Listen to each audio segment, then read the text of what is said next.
நம்மளாம் பசங்களை பார்த்தீங்கன்னு வச்சுக்கோங்களேன், 10 மணி வரைக்கும் தூங்குவான், 11 மணி வரைக்கும் பல்ல விளக்குவான், 12 மணிக்கு முக்கோரமாக நின்று சைட் அடிச்சுட்டு இருப்பான். ஆனால் இந்த காதல் வந்துச்சுன்னு வச்சுக்கோங்க, வந்த மறுநாளே பிள்ளை 8 மணிக்கு வரும் பஸ் ஸ்டாண்டுக்கு, 5 மணிக்கெல்லாம் அலாரத்தை வச்சு அலாரம் அடிக்கலையான்னு 5 முறை எழுந்து செக் பண்ணுவாங்க. அதை செக் பண்ணிவிட்டு அதை அடிக்கும்போது அணைச்சிட்டு அப்புறம் வலுவலுன்னு சேவிங் பண்ணி பல்ல விலகி ஷார்ப்பாக 7:30க்கு பஸ் ஸ்டாண்டில் போய் நிற்பான் பாருங்க. ஒன்று 8 மணிக்கு தான் வரும். பஸ் ஸ்டாண்டில் ஒரு பையனாம நிற்கான், ஒவ்வொரு பஸ் ஸ்டாண்ட்லேயும் ஒரு பையன் நிற்க வைக்கிறீங்களாம்மா? காதல் வளருதியா, வளர்த்துக்கிட்டு இருக்கான். பஸ் ஸ்டாண்டு போய் நிற்பான் பார்த்துக்கோங்க. அந்த இடத்துல பஞ்சுவாலிட்டி கற்றுக் கொடுக்குறது எது? காதல் தான். அதான் சொல்கிறேன், ஒரு மனுஷனை முழுமையாக்குறது காதல் தான். மறுநாள் அதே டயத்துக்கு அந்த போய் பையன் நிற்பான். அங்கே உள்ள 4 பெருசு சொல்லும், வந்துட்டு நாய் சொல்லு விடுறதுக்குன்ட்டு. இவர் டெய்லி அந்த பொண்ணை பார்க்காரு, போட்டிக்கு ஆள் வந்துட்டானா, அதனால் சொல்லுவார் வந்துட்டு நாயின்ட்டு. சரி, இதையெல்லாம் கண்டுக்காம அந்த பொண்ணை மட்டுமே பார்த்துட்டு இருப்பான்யா. சகிப்புத்தன்மை, யார் என்ன சொன்னாலும் சரி. அற்புதம். ஏன்னா ஒரு மனுஷன் மட்டும் காதலை மட்டும் இதயத்தில் வாங்கிட்டான்னா அடுத்தவன் திட்டதெல்லாம் காதலை வாங்கிக்கவே மாட்டாங்க. அதான காதல். அடுத்தவன் திட்டுறது மட்டும் இல்லை, காதலி திட்டுறது வாங்கிக்க மாட்டான். அந்த பிள்ளை சுமார் அட்டை ஃபிகராக இருக்கும். நல்லா கேட்டுக்கோங்க, நினப்பு ஐஸ்வர்யா ராய்க்கு தங்கச்சின்னு அந்த பையன் லைட்டாக பார்ப்பான். இவன் சீத்து போட பொறுக்கி அப்படின்னு சொல்லும். அப்போ கூட பையன் என்ன தெரியுமா சொல்லுவான், என் காதலிக்கு எச்சி அதிகமாக இருக்குடா பிள்ளை, அதனால துப்பிட்டு போகுது, தொடச்சி போட்டு வேலையை பார்த்துட்டு இருப்போம். அந்த ஒரு கடமை உணர்ச்சி யார் சொல்லி தருது? காதல் தான். அதான் காதல் தான் ஒரு மனுஷனை முழுமையாக்கும், வேற எதுவுமே முழுமையாக்காது. அதாவது எச்சி துப்புனா கூட அதை வாங்கிக்கணுன்ற அது தாயா காதல்ங்கிறேன். வீட்டில் இந்த பேரண்ட்ஸ் திட்டுவாங்க, விளங்காத பையல, உருப்படாத பையல, வெக்கங்கட்ட பையல, எனக்குன்னு வந்து பிறந்தைய அப்படின்னு சொல்லி மானங்கட்ட கேள்வி கேட்பாங்க அந்த பையனை. ஸ்கூலுக்கு போனான்னு வச்சுக்கோங்க, முட்டை மார்க்கு, மூதேவி என் கழுத்த இருக்க வந்து உட்காந்துருக்குன்னு வாத்தியாரும் திட்டுவார். இப்படி எல்லா இடத்துலையும் திட்ட வாங்கிட்டு ஒரு பையன் உட்காந்துருப்பான். ஆனால் இந்த காதலிக்கிற பிள்ளை மட்டும் ஒன்றும் சொல்ல வேண்டாம், ஒரு பார்வை இப்படி பார்த்துச்சின்னு வச்சுக்குவாங்களேன், அந்த பார்வைக்கு முட்டை மார்க் எடுத்து எடுப்பான் பாருங்க 80. அந்த முன்னேற்றத்தை தரது எது? காதல் தான். அதனால தான் ஏன் சொல்கிறேன், காதல் தான் ஒரு மனுஷனை முன்னேற்றம். ஒரு பிள்ளைய லவ் பண்ண போகிறது எம்புட்டு கஷ்டம் தெரியுமா? அந்த பிள்ளைக்கு அஜித்தை பிடிக்கும், சூர்யாவை பிடிக்கும், ஆர்யாவை பிடிக்கும், எல்லாத்தையும் பிடிக்கும். லவ் பண்ணுற பையனை பிடிக்காது. அதை பிடிக்க வைக்கணும்னு வச்சுக்கோங்களேன், அந்த பையன் அத்தனை பேர் படத்தையும் உட்காந்து பார்த்து எல்லா ஸ்டைலையும் வாங்கிட்டு வந்து அப்படி தலையை எடுத்து விடணும், ரஜினி மாதிரி, இந்த ஷேர்ட் எடுத்துக்கிட்டா விஜய் மாதிரி, இப்படி ஒவ்வொரு போஸாக கொடுத்து அந்த பொண்ணை காதலிக்க வைப்பாங்க. அந்த நேரத்தில் நமக்குள்ளே இருக்கிற அந்த கலை திறனை ஊன்று வைக்கிறது யார் தெரியுமா? வெளியே ஊற்று நீராக பொங்க வைக்கிறது எது தெரியுமா? காதல் தான். அதனால தான் சொல்கிறேன், ஒரு மனுஷனை முழுமையாக்குறது காதல் மட்டும்தான். இந்த காதலிக்கிற பையெல்லாம் தண்ணி அடிக்கி டாஸ்மார்க்கில் உட்காந்து தாடி விளக்கு அப்பெல்லாம் சொல்லிட்டு இருப்பாங்க. போய் காதலிக்கிற பசங்க இன்னைக்கு டாஸ்மார்க்கில் உட்காந்தாலும் கவிதையாக கொட்டும் அந்த காதலியோட நினைவு. அங்கே அவர் வெறும் குடிகார ஆகலை, ஒரு கவிஞன் ஆகிறா. இன்னைக்கு பல கவிஞர்கள் பின்னாடி இருக்கிறது காதல் தான். ஒரு நிமிஷம், காதல் ஒரு கவிஞனை உருவாக்கலாம், ஒரு நல்ல மனுஷனை உருவாக்குமாங்க. என்னமோ டாஸ்மார்க்கில் போய் உட்காந்து கவிதை எழுதுனா அவன் மனுஷனா? டாஸ்மார்க்கில் போனால் நல்ல மனுஷனாங்க? கவிஞனால இல்ல அந்த அம்மா சொல்லுதுன்றதுன்னு காதலிக்கிறவன் அத்தனை பேருமே டாஸ்மார்க் கடைக்கு போய்டுறேன்னு சொல்லாதீங்க. அந்த மதுவில் கிடைக்கும் போதையை விட, மதுவை விட அதிக போதை காதலியின் நினைப்பில் இருக்கிறது என்று நினைப்பவன் தான் கவிஞன். போதை என்பது மதுரசத்தில் இருக்கிறது என்று நினைத்தால் அவன் கவிஞன். நீங்கள் கணக்கு போட்டுக்காதீங்க. காதல் வந்து நல்ல மனிதன் உருவாக்கவே இல்லையேன்னு நீங்கள் கேட்டக்கூடாது. பல நல்ல மனிதர்களை உருவாக்கி இருக்கிறது. ஒருவேளை அப்படி காதல் உருவாக்கிய நல்ல மனிதர்கள் உங்கள் கண்ணுக்கு தெரியாமல் இருக்கலாம், இல்லை இந்த கன்னி பெண்ணுக்கு புரியாமல் இருக்கலாம். இப்போ பேசினார்ல, இவர் பொண்டாட்டிட்ட மிதி வாங்கினார்னு வச்சுக்கோங்களேன், போகிற ஒரே இடம் டாஸ்மார்க் தான். போய் இவர் நல்லா மப்பை ஏற்றுக்கிட்டு இவர் படுத்துருவார், அடுத்து பொண்டாட்டி வந்து மிதிச்சு தள்ளிட்டு போகும். ஆனால் எங்கள் காதல் எப்படி தெரியுமா? ஐயா ஒரு நிமிஷம், என் பொண்டாட்டிட்ட அடி வாங்கி ஏமாந்து போய் இங்கே வந்து இருக்கேன் ஐயா. தான் அடி வாங்கி ஏமாந்தே. சரி ரைட்டு, நல்லா கதையை கேட்டுக்கோங்க. என்ன பண்ணுவாங்க, இந்த காதலில் தண்ணி அடிக்கும் போதும் அந்த காதல் வாழ்ந்துகிட்டு இருக்குங்க. அந்த காதலோட நினைவுகள் அந்த வாழ்க்கையை வாழ சொல்லி கொடுக்கும். ஒரு மனுஷனை முழுமையாக்குறது காதல் மட்டும்தான். வரதட்சணை கொடுமை இன்னைக்கு இல்லைன்னு யாருமே சொல்ல முடியாது. ஆனால் அதை கூட இல்லைன்னு ஆக்குறது காதல் மட்டும்தான். பொண்ணை மட்டும்தான்யா பார்க்கும், உங்கள் பொன் நகைகளை பார்க்காதியா காதல். அதனால தான் சொல்கிற, ஒரு மனுஷன் முழுமையாகணும்னா காதலிச்சு பாருங்க, காதல் தான் முழுமையாக்கும். இந்த காலத்தில் நான் பொண்ணு பார்க்க போனால் நான் நகை வேண்டான்னு சொன்னால் அதுக்குன்னே போட்டு விடுறதுக்குன்னு ஒரு சில கிளவி வீட்டில் இருக்கும். மாப்பிள்ளைக்கு என்ன குறையோ, நல்லா இருந்தும் வரதட்சணை வேண்டாங்கன்னா அவன்கிட்ட ஏதோ ஒரு குறை இருக்குது அப்படி சொல்கிறாங்களா இல்லையா? நானே மாறணும்னு நினச்சாலும் இந்த சமுதாயம் என்னை மாற விடுறது இல்லையா? நல்ல கருத்து. அண்ணனை மாறி ஒரு 10 பேர் சொல்லுங்களேன் பார்ப்போம். எங்கே எல்லாம் முடிஞ்சு போச்சு, வாங்கியாச்சு. ஆனால் இனிமேல் இந்த மாதிரி இளைஞர்கள் வந்துட்டாங்கன்னா அதுக்கு மெயினாக இருக்கிறது காதல் தான். உருவாக்குறது யாரு? காதல் தான். காதலிச்சுட்டு வரவெல்லாம் சொல்லுவான் நகை வேண்டாம் பொண்ணை மட்டும் கொடுங்கன்னு சொல்கிறது காதலில் மட்டும்தான். அதனால தானே சொல்கிறேன், காதலிச்சு பாருங்க, அவங்க வாழ்க்கை டாப்பில் போயிடும். காதல் தான் ஒரு மனுஷனை முழுமையாக்கும்னு சொல்கிறேன். ஐயா, 10ல் பசல, 20ல் எடக்கு, 30ல் முறுக்கு, 40ல் நாட்டம், 50ல் ஆட்டம், 60ல் ஓட்டம். வாழ்க்கை இன்னைக்கு இப்படி இருக்கு. 60ல் ஓட்டன்னு அங்கே காட்டணும், ஏன் என்கிட்ட கை காட்டுற? தப்பு மாறி போச்சு, கை டைரக்ஷன். 60ல் ஓட்டையா வாழ்க்கை இன்னைக்கு இப்படி. டைரக்ஷன் கரெக்டா இருக்கணும், அதை டைரக்டே தப்பு பண்ணலாமா?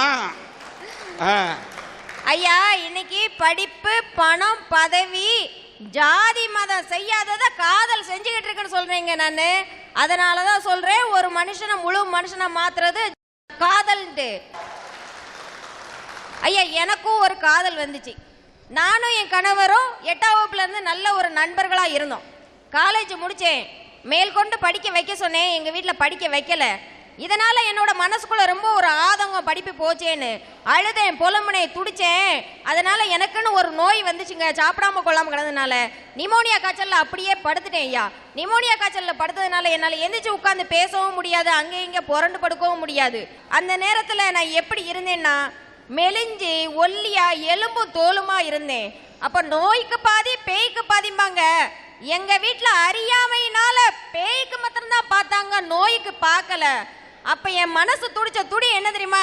அன்னைக்கு பட்டாம்பூச்சியா பறந்துட்டு இருந்த நாம இன்னைக்கு பட்டு போன புழுவா படுக்கையில கிடந்து துடிச்சுக்கிட்டு இருக்கோமே, நம்ம உயிர் நமக்கு சொந்தம் இல்லையோ அப்படின்னு நினைச்சு நான் ரொம்ப வருத்தப்பட்டேன், வேதனைப்பட்டேன். அப்ப என் மனசுல ஓடினதெல்லாம், இந்த மண் உலகத்தை விட்டு மாண்டு மண்ணோடு மண்ணா போயிருவனோ.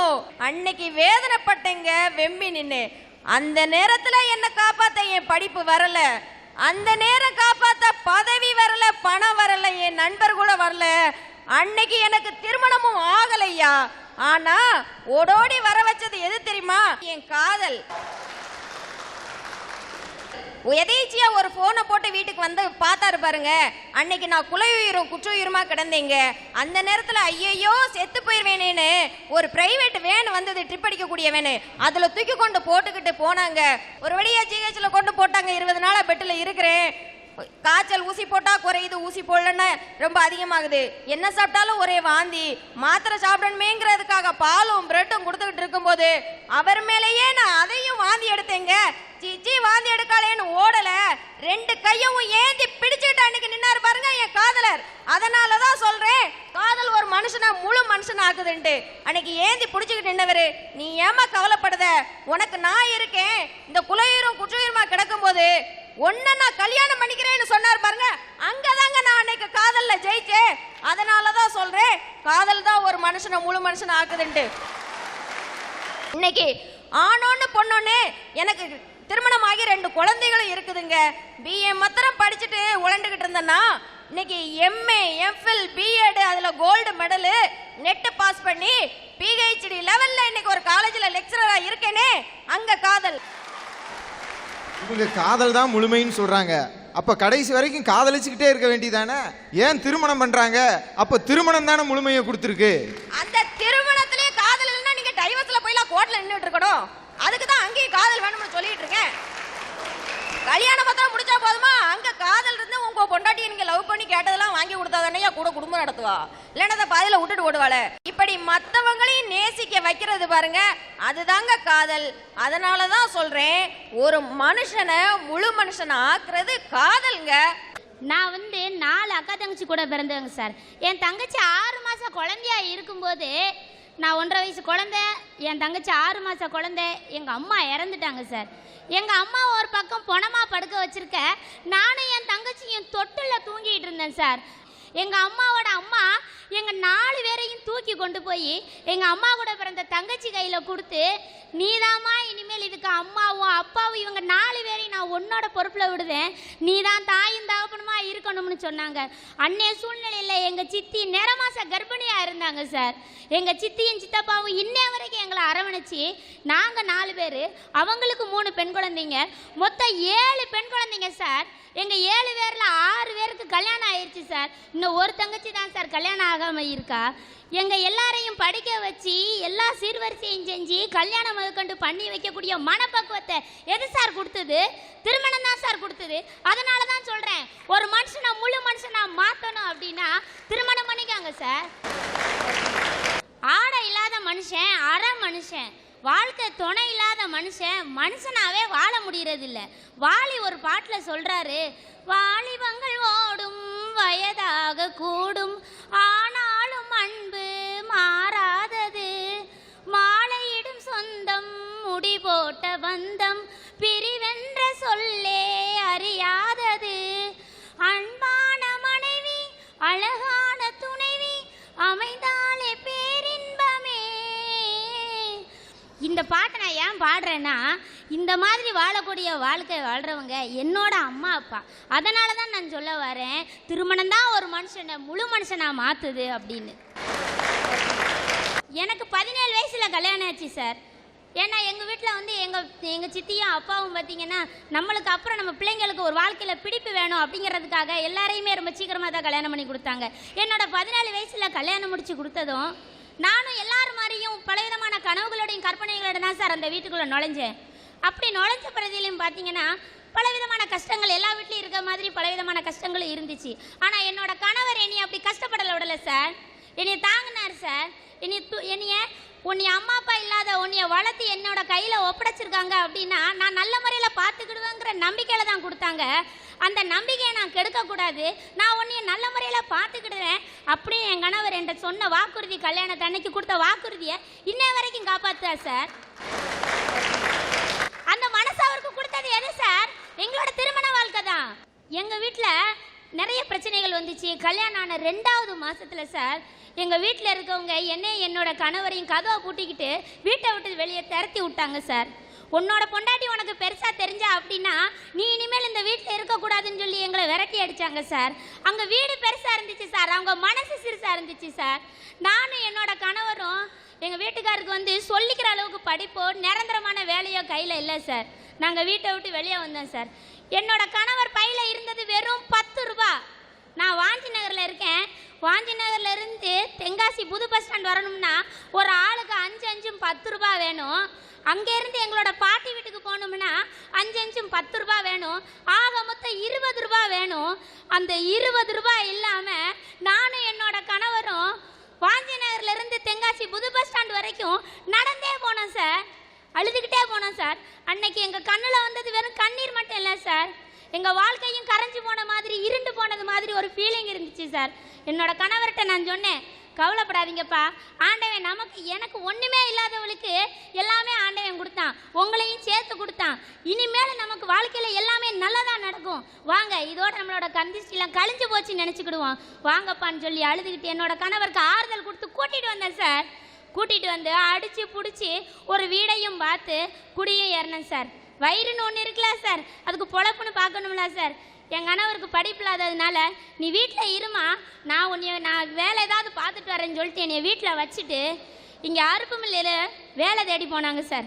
வேலை தேடி போய் அந்த மிஷினில் அறுத்து வரக்கூடிய அந்த பலகைகளை அப்படியே எடுத்து அட்டி போட்டு அடுக்கி வைக்கணும் சார். இதுதான் என்னோட கணவரோட முதல் வேலை.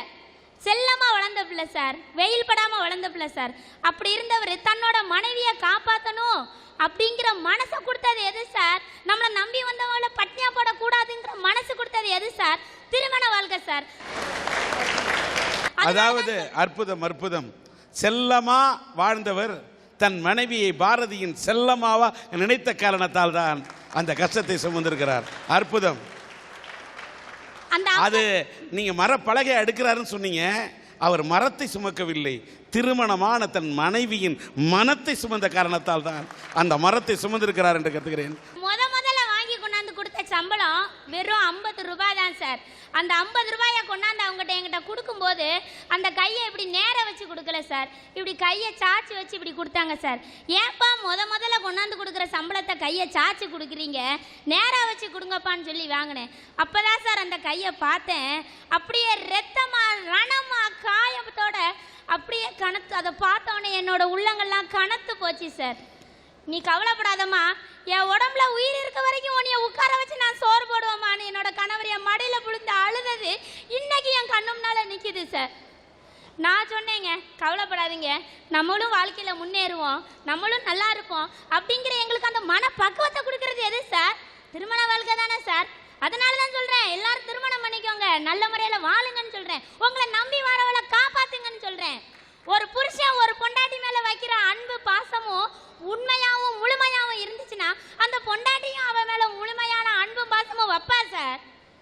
நீங்க பொய்யா இருந்தீங்க அப்படின்னா உங்களோட வாழ்க்கை பொய்யா போகும். நீங்க உண்மையா மாறணும், உங்க வீட்டில் ஒரு கதாநாயகனா இருக்கணும், முழு மனுஷனா மாறணும் அப்படின்னா முழுமையான திருமண உறவுகளை மதிக்க கற்றுக்கோங்க சார். முழு மனுஷனா மாறுவீங்க சார்.